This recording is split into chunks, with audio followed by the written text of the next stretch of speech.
Good morning students, आपका फिर से स्वागत करता हूं मैं अपने यूट्यूब चैनल वीर फिजिक्स क्लासेस में। अगर मेरा इस चैनल को आपने सब्सक्राइब नहीं किया तो सब्सक्राइब कर दीजिए, बेल आइकन को दबा दीजिए ताकि आपको जो भी वीडियो अपलोड हो उसका नोटिफिकेशन आपको मिल सके।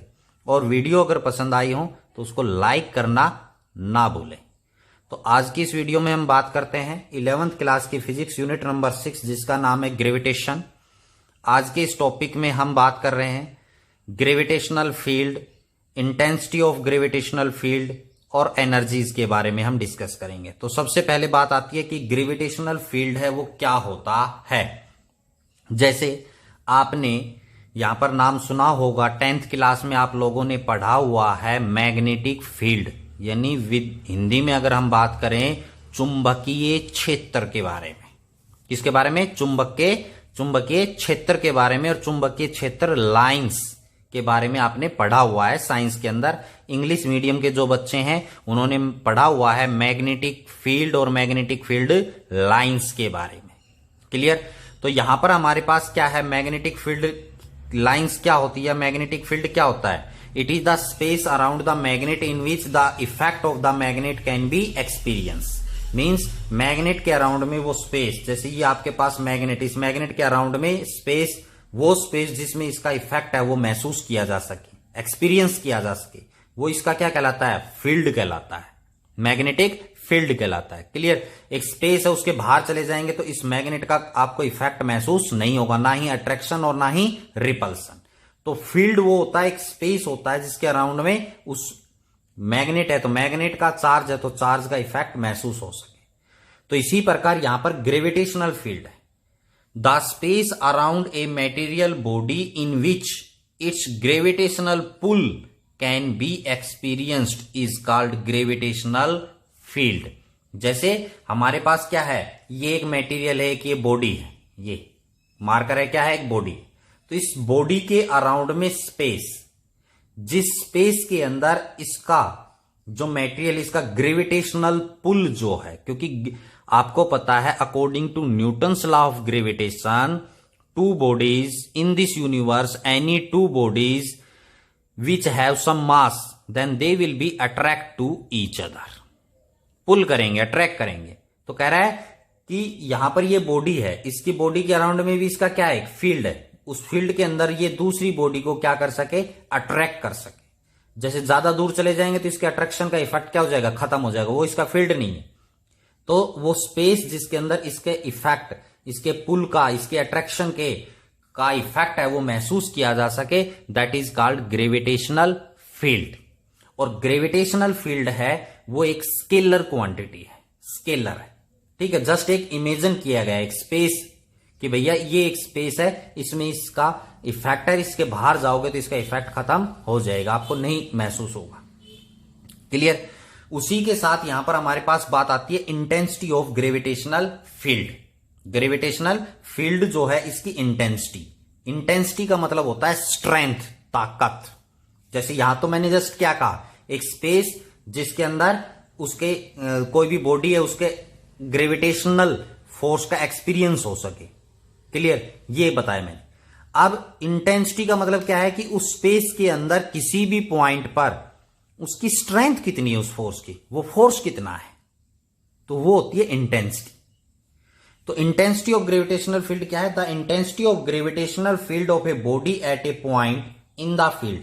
देखो यहां पर लाइन लिखी हुई है, इन द फील्ड, फील्ड के अंदर ही की बात है। Is defined as the force experience by a body of unit mass.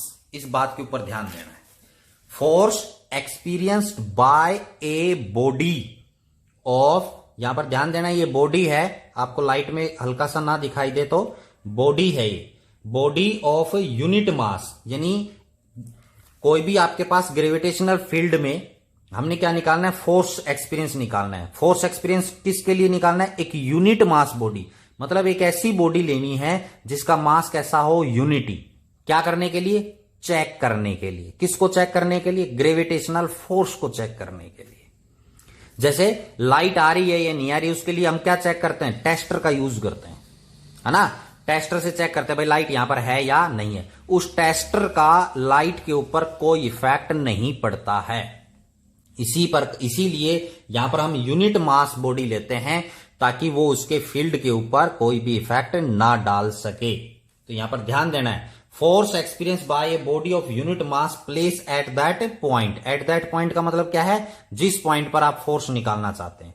Provided the presence of unit mass does not disturb the original gravitational field. मतलब जो यूनिट मास बॉडी लेंगे वो gravitational field को क्या नहीं करेगा, डिस्टर्ब नहीं करेगा। ओरिजिनल जो ग्रेविटेशनल फील्ड है उसको डिस्टर्ब नहीं करेगा।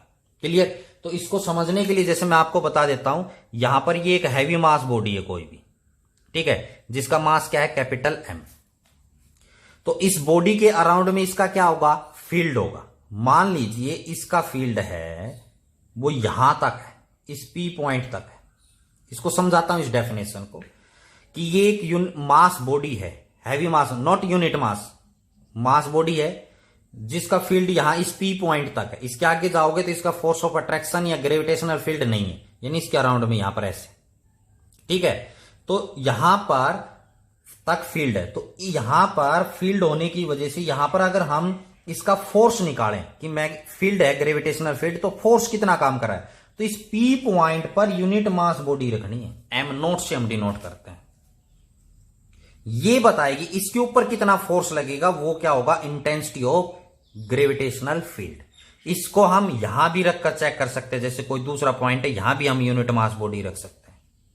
लेकिन जो ओरिजिनल बॉडी है उसका मास यूनिट नहीं होगा, उसका मास अधिक होगा, यूनिटी से अधिक। लेकिन ये यूनिट मास बॉडी इसके फील्ड पर, ये ओरिजिनल है। ये कैसा है, ओरिजिनल है। ओरिजिनल मास बॉडी का इसका जो फील्ड है इसके ऊपर इसका कोई इफेक्ट नहीं होता।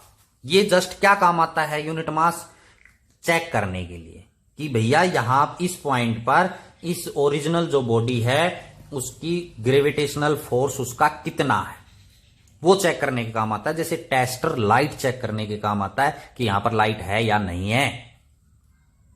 क्लियर हो गया। तो ये यूनिट मास लेते हैं चेक करने के लिए कि यहां पर फोर्स है तो कितना है। इसको बेटा इंटेंसिटी ऑफ ग्रेविटेशनल फील्ड है, इसको आई से डिनोट करते हैं, ध्यान देना है। ये gravitational force divided by unit mass body होती है।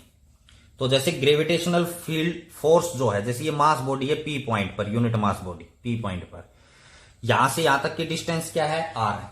तो यहां पर इनके बीच में ग्रेविटेशनल फोर्स किसके बराबर होगा, कैपिटल जी, कैपिटल एम, और दूसरा मास कौन है, unit mass, divided by are square.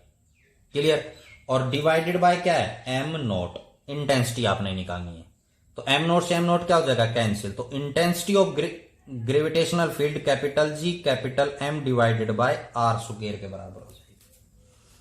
Are square हो चाहे एक्स स्क्वायर हो, इनके बीच की जो डिस्टेंस है वो आपके पास। क्लियर। इसको आप आर भी ले सकते हैं, एक्स भी ले सकते हैं। ये इंटेंसिटी का फॉर्मूला आ जाएगा। इंटेंसिटी जो है ये क्या हो गया, फॉर्मूला यूनिट मास का। यहां पर जो इंटेंसिटी है आई, इसकी जो एस आई यूनिट होती है, क्या होती है, एस आई यूनिट, वो न्यूटन पर मीटर होती है।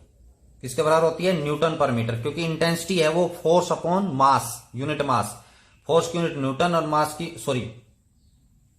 वेरी सॉरी यहां पर केजी।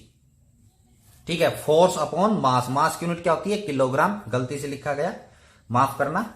तो यहां पर न्यूटन पर केजी, इसकी क्या हो जाएगी, एसआई यूनिट हो जाएगी, किसकी, intensity of gravitational field. Clear. तो यहां पर इसका क्या आ गया, फॉर्मूला है। ये एक वेक्टर क्वांटिटी है, इंटेंसिटी ऑफ फील्ड, ये क्या है, वेक्टर। कैसी क्वांटिटी है, वेक्टर क्वांटिटी है ये इंटेंसिटी ऑफ ग्रेविटेशनल फील्ड। आइए बच्चों, अब हम बात करते हैं एक नेक्स्ट इंपॉर्टेंट टॉपिक के बारे में, जिसका नाम है ग्रेविटेशनल पोटेंशियल। तो क्या होता है ग्रेविटेशनल पोटेंशियल, इससे पहले अभी जब हमने डिस्कस किया gravitational field, intensity of gravitational field, अब बात आती है gravitational potential. It is defined as the amount of work done, यानी जो ग्रेविटेशनल पोटेंशियल है एक अमाउंट ऑफ वर्क डन है। एक तो बात ये क्लियर कर लीजिए, अमाउंट ऑफ वर्क डन, किसका वर्क डन, क्या किसके बराबर, in bringing a body of unit मास, यानी एक यूनिट मास की बॉडी को लाने के लिए, ब्रिंगिंग मतलब लाने के लिए, यूनिट मास बॉडी को लाने के लिए, फ्रॉम इंफिनिटी यानी इंफिनिटी से, to that point. To that point का मतलब जहां पर आप ग्रेविटेशनल पोटेंशियल निकालना चाहते हो उस पॉइंट पर, विदाउट एक्सीलरेशन। यानी जब आप यूनिट मास बॉडी को इंफिनिटी से उस पॉइंट पर लेकर आए तो उसमें एक्सीलरेशन नहीं होना चाहिए, क्योंकि एक्सीलरेशन आ गया तो इसका मतलब एक्सटर्नल फोर्स लग गया। क्या लग गया? बहुत ज्यादा एक्सटर्नल फोर्स लग गया, जिसकी वजह से क्या आएगा? एक्सीलरेशन आएगा, उसकी वेलोसिटी के अंदर चेंजमेंट आएगा। तो उससे हम एग्जैक्ट ग्रेविटेशनल पोटेंशियल है वो नहीं निकाल पाएंगे। क्लियर? तो यहां पर हम डिस्कस करते हैं, तो यहां पर मैं आपको डायग्राम से भी समझाता हूं और इसके बारे में हम निकालेंगे भी। Let us consider this is the body. Clear? यहां पर एक बॉडी है, सोर्स मास की बॉडी है, जिसका मास आपके पास कितना है? कैपिटल M है इसका। क्लियर? तो यहां पर इस मास बॉडी से, ठीक है, सोर्स है इसका इंफिनिटी, मींस जैसे यहां तक इसका क्या है? फील्ड है। इस बॉडी का क्या है? Gravitational field. तो इंफिनिटी मतलब बहुत आगे, ये पॉइंट है इंफिनिटी पर। तो यहां पर आपके पास क्या है? यूनिट मास बॉडी है, यानी M नोट। यूनिट मास को किससे रिप्रेजेंट करते हैं? M नोट से। ध्यान से समझना इस चीज को। तो यहां पर एक यूनिट मास बॉडी रखी हुई है इंफिनिटी से। इंफिनिटी से eight that point, that point का मतलब जहां पर आप पोटेंशियल निकालना चाहते हैं। जैसे मैं बाय द वे इस P पॉइंट पर पोटेंशियल निकालना चाहता हूं। कहां पर निकालना चाहता हूं? P पॉइंट पर। तो ग्रेविटेशनल पोटेंशियल क्या होगा? Amount of work done to bring a unit mass from infinity to that point. मतलब इंफिनिटी से यहां P पॉइंट तक लाने में कितना काम किया आपने, कितना वर्क करना पड़ा, दैट इज ग्रेविटेशनल पोटेंशियल। वो क्या कहलाएगा? ग्रेविटेशनल पोटेंशियल कहलाएगा। क्लियर हो गया? यहां इसकी डेफिनेशन समझ, यहां से यहां पर इंफिनिटी से लाने के लिए आपने कितना वर्क किया, वो ग्रेविटेशनल पोटेंशियल कहलाएगा।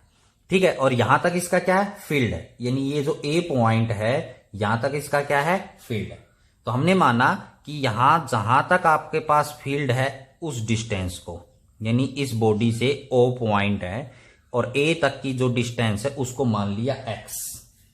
क्या मान लिया? x। और जहां बॉडी से और जहां पर आप पोटेंशियल निकालना चाहते हो उस डिस्टेंस को मान लिया r। उस डिस्टेंस को क्या मान लिया? r। बाकी आपके पास O से और M नोट तक तो क्या है? इंफिनिटी, इनफाइनिटी जो है इंफिनिटी डिस्टेंस। क्लियर? तो अब हम क्या करेंगे? वर्क निकालना है यहां से। तो इस यूनिट मास बॉडी को हम लेकर आएंगे, तो यहां से लेकर चलेंगे तो इसके ऊपर कोई भी फोर्स ऑफ रिपल्सन या अट्रैक्शन काम नहीं करेगा, क्योंकि ये फील्ड की रेंज से बाहर है। जैसे ही हम यहां पर आएंगे A पॉइंट पर, तो फील्ड आ जाएगा। फील्ड आते ही इसके ऊपर फोर्स ऑफ अट्रैक्शन लगना शुरू हो जाएगा। क्लियर? क्योंकि यूनिट मास बॉडी है, ये सोर्स है अकॉर्डिंग टू ग्रेविटेशनल फोर्स। तो हम क्या करते हैं कि A पॉइंट से B पॉइंट, यहां पर कोई भी स्मॉल पॉइंट ले लिया, स्मॉल दूरी डिस्टेंस पे ले लिया B पॉइंट, जो कि स्मॉल डिस्टेंस यहां से A पॉइंट से यहां तक में लाने में स्मॉल डिस्टेंस हुई dx। स्मॉल डिस्टेंस क्या हुई? dx। क्योंकि यहां तो कोई फोर्स नहीं लेगा, A से हम कहां लेके गए? B, स्मॉल डिस्टेंस में। तो हमें यहां पर वर्क भी कैसा करना पड़ेगा? स्मॉल करना पड़ेगा। तो यहां पर आपको पता है वर्क जो है, स्मॉल वर्क डन होगा dw, किसके बराबर होता है? फोर्स इंटू डिस्प्लेसमेंट या डिस्टेंस। Force into distance. तो यहां पर फोर्स इंटू कितनी डिस्टेंस ट्रेवल की A से, लेकिन हमें A से B तक, लेकिन एक्चुअली हमें कहां पर जाना है? P पॉइंट पर जाना है भैया। तो हम सीधा नहीं निकाल सकते, इसलिए स्मॉल लेकर फिर निकालेंगे टोटल वर्क डन। तो यहां से A से B पर आपने क्या किया? फोर्स लगेगा इसके ऊपर, और जो कहां पर जाएगा? ये ग्रेविटेशनल फोर्स लगेगा, एक्सटर्नल और फोर्स नहीं लगेगा। तो A से B तक गए, स्मॉल डिस्टेंस dx हुई, तो वर्क डन भी कैसा हुआ? स्मॉल वर्क डन हुआ। क्लियर? तो dw that is equal to force. Force कौन सा है? ग्रेविटेशनल फोर्स, जो कि किसके बराबर होता है? Capital G capital M divided bye, यहां से जो डिस्टेंस है इसकी, कितनी डिस्टेंस है इस A पॉइंट तक? x square. क्लियर। और एम नॉट यानी capital G m1 m2 divided by are square. तो कैपिटल जी कैपिटल एम ये रहा, ये एम नोट कौन है, यूनिट मास, यानी सेकंड बॉडी कौन है, यूनिट मास की। और इन दोनों के बीच में यहां से डिस्टेंस कितनी है, एक्स, तो ये क्या हो गया एक्स स्क्वायर और डी एक्स। क्लियर हुआ या नहीं हुआ। कैपिटल जी m1 m2, तो m1 कौन है कैपिटल एम, m2 कौन सा है एम नोट यूनिट मास। तो यूनिट मास है तो इसकी वैल्यू कितनी होगी 1। तो इसलिए बेटा इसको हम क्या लिख सकते हैं, डी डब्ल्यू that is equal to capital G capital M divided by x square d x. इसकी वैल्यू 1 हो जाएगी। स्टार्टिंग में मैं डायरेक्ट लिखना चाह रहा था लेकिन मैंने सोचा कि बता देता हूं, नहीं फिर कहोगे कि सर जी ये कहां से दूसरा मास कहां चला गया। तो ये यूनिट मास है ग्रेविटेशनल फोर्स का, तो ये इसकी वैल्यू 1 हो गई। तो ये वर्क आ गया। अब हमें क्या निकालना है, टोटल वर्क। तो इसलिए इसका क्या करना पड़ेगा, इंटीग्रेशन डी डब्ल्यू integration capital G capital M x square d x. और इसकी क्या रखेंगे लिमिट, लिमिट क्या होगी इन्फिनिटी टू आर, क्योंकि हम इस बॉडी को इन्फिनिटी से लेकर आए और किस पॉइंट पर ले जाएंगे पी, जो कि इसकी डिस्टेंस कितनी है आर है। तो लोअर लिमिट मतलब इनिशियली कहां पर है इन्फिनिटी पर, अपर लिमिट का मतलब फाइनली कहां जाएगा आर डिस्टेंस के ऊपर जाएगा। तो इसका इंटीग्रेशन करेंगे तो वर्क आ जाएगा डब्ल्यू डी डब्ल्यू से। यहां पर आपके पास हम क्या करते हैं कि इसकी लिमिट को रिवर्स कर देते हैं या बाद में कर देंगे, पहले इसका इंटीग्रेशन कर देते हैं। तो जीएम इंटीग्रेशन में बाहर आ जाएगा, अंदर बच जाएगा infinity to r 1 by x square d x. ये क्या बच जाएगा अंदर बच जाएगा। क्लियर। अब इसका इंटीग्रेशन करेंगे तो इसका इंटीग्रेशन कैसे करेंगे मैं आपको बता देता हूं, स्टेप बाय स्टेप बता देते हैं, कोई बात नहीं एक स्टेप ज्यादा हो जाएगा। इन्फिनिटी टू आर इसको ऊपर लेके जाइए तो इसकी पावर क्या होगी -2 dx, -2 dx। Work that is equal to capital G capital M. जब हम इंटीग्रेशन करते हैं तो एक पावर ऐड होती है, तो इसमें एक पावर ऐड करेंगे +1 करेंगे तो इसकी पावर कितनी बच जाएगी बेटा -1। बोलो बचेगी या नहीं बचेगी। डिवाइडेड बाय नीचे भी क्या होता है पावर ऐड होती है, तो यहां भी नीचे क्या बचेगा -1 बचेगा आपका। और लिमिट है इन्फिनिटी टू आर। इंटीग्रेशन में एक पावर ऐड होती है, -2 है, देखो यहां पर -2, इसमें 1 जोड़ोगे तो कितना आएगा आंसर -1 आएगा। तो उतना ही ऊपर होता है उतना ही नीचे पावर ऐड होती है। क्लियर। फिर से डब्ल्यू कैपिटल जी कैपिटल एम इसको ऊपर करेंगे तो यहां पर क्या हो जाएगा -1 डिवाइडेड बाय एक्स और पावर है इन्फिनिटी टू आर। माइनस बच जाएगा, इसकी पावर नीचे आएगी तो क्या हो जाएगी प्लस, माइनस माइनस बच जाएगा यहां पर कैपिटल जी कैपिटल एम। अब मैं क्या करता हूं बेटा कि अंदर तो आपके पास क्या है -1 बाय एक्स, लिमिट को उल्टा कर देता हूं, आर टू इन्फिनिटी कर देता हूं। आर से क्या कर दिया इन्फिनिटी कर दिया मैंने, उल्टा कर दिया। क्लियर। तो यहां पर किसका साइन आ जाएगा माइनस का, तो माइनस माइनस क्या आ जाएंगे प्लस। या तो उल्टा कर दीजिए या उल्टा नहीं करना चाहते तो आप इसको यूं ही रहने दीजिए, तो क्योंकि फिर बाद में हम इसके बारे में डिस्कस कर लेंगे, हम इसको ऐसे ही रहने देते हैं। क्लियर। कैसे, वर्क डन डब्ल्यू माइनस बाहर कॉमन आ जाएगा कैपिटल जी कैपिटल एम, इसको रहने देते हैं। माइनस के बारे में हम बात करेंगे कि हमेशा नेगेटिव होता है ग्रेविटेशन पोटेंशियल। तो अपर लिमिट माइनस लोअर लिमिट, तो यहां पर 1 बाय आर, अपर लिमिट कौन सी है 1 by r minus 1 by infinity, 1 by infinity, ये माइनस बाहर कॉमन ले लिया। तो work that is equal to minus capital G capital M divided by क्या आ गया आर। 1 बाय इन्फिनिटी कितना हो गया 0। तो यही वर्क है वो किसकी फॉर्म में स्टोर होगा ग्रेविटेशनल पोटेंशियल की फॉर्म में होगा, जो कि -g capital M divided by r. यहां पर ध्यान देना है आर का स्क्वायर नहीं है, केवल आर है, और ये हमेशा क्या होता है नेगेटिवली होता है। क्लियर। क्योंकि अपोजिट वर्क करते हैं यहां पर। तो यहां पर आपके पास क्या है, अगर आर की वैल्यू इन्फिनिटी है, आर की वैल्यू कैसी है इन्फिनिटी, तो यहां पर इन्फिनिटी रखेंगे, तो यहां पर जो ग्रेविटेशन पोटेंशियल है इसकी वैल्यू भी कैसी हो जाएगी मैक्सिमम। कैसी हो जाएगी मैक्सिमम। क्यों हो जाएगी मैक्सिमम, क्योंकि यहां आर की जगह इन्फिनिटी पुट करेंगे तो -0 आएगा, यहां क्या आएगा -0 आएगा या नहीं आएगा। तो ये वैल्यू कैसी होगी मैक्सिमम होगी। कैसी होगी मैक्सिमम। इस बात का ध्यान रखना है। इसी प्रकार अगर अर्थ के सरफेस की बात करें तो यहां पर स्मॉल आर की जगह क्या हो जाएगा, कैपिटल आर। जैसे अर्थ के सरफेस की बात करें तो यहां पर क्या हो जाएगा, कैपिटल आर आ जाएगा बस इसकी जगह। तो वो क्या आ जाएगा, ग्रेविटेशनल पोटेंशियल। क्लियर। तो ये ग्रेविटेशन पोटेंशियल क्या है, it is the amount of work done to bring a unit positive charge नहीं, mass from infinity to at that point, यानी इंफिनिटी से पी पॉइंट तक लाने में आपने कितना काम किया। तो ये मैथमेटिकली भी है, इसको आप इजिली समझ सकते हैं। यहां पर ये ग्रेविटेशन पोटेंशियल नेगेटिव आता है, इंफिनिटी पुट करेंगे तो ये वैल्यू मैक्सिमम आएगी इसकी। क्लियर। यहां पर क्योंकि माइनस आता है हमेशा, r is equal to earth surface पे लिए निकालेंगे तो कैपिटल आर आ जाएगा यहां पर। क्लियर। आइए बच्चों, अब हम बात करते हैं ग्रेविटेशनल पोटेंशियल एनर्जी की।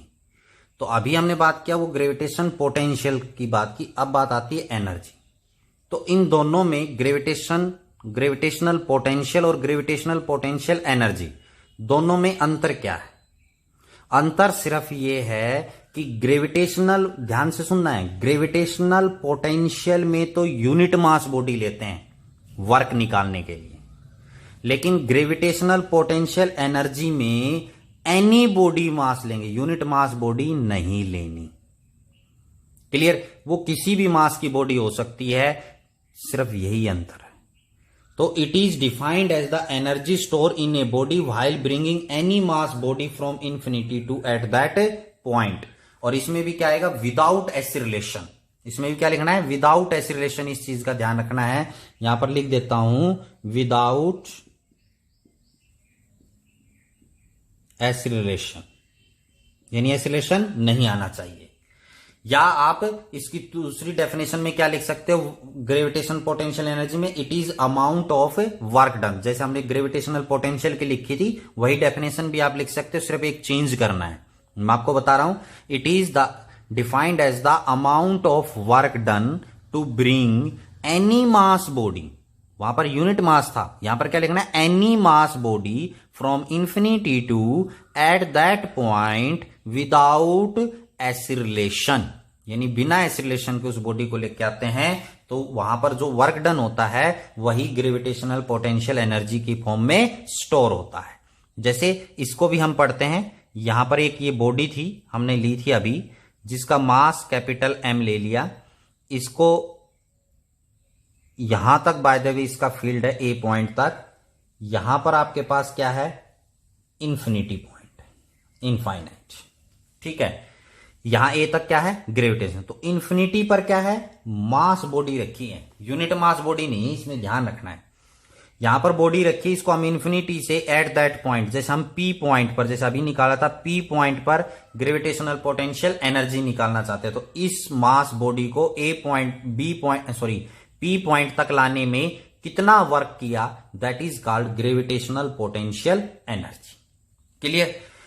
तो यहां पर निकालते हैं इसको भी आराम से, कोई नहीं है, जैसे अभी निकाला था उसी तरह, सिर्फ यूनिट मास हटा दिया था हमने, यहां पर वो m साथ जुड़ जाएगा। बता देता हूं आपको, जैसे ये ए बॉडी, ए पॉइंट है, तो यहां से m से a तक की ये डिस्टेंस है x, और यहां से p पॉइंट पर जहां पर आप निकालना चाहते हैं वो डिस्टेंस है r।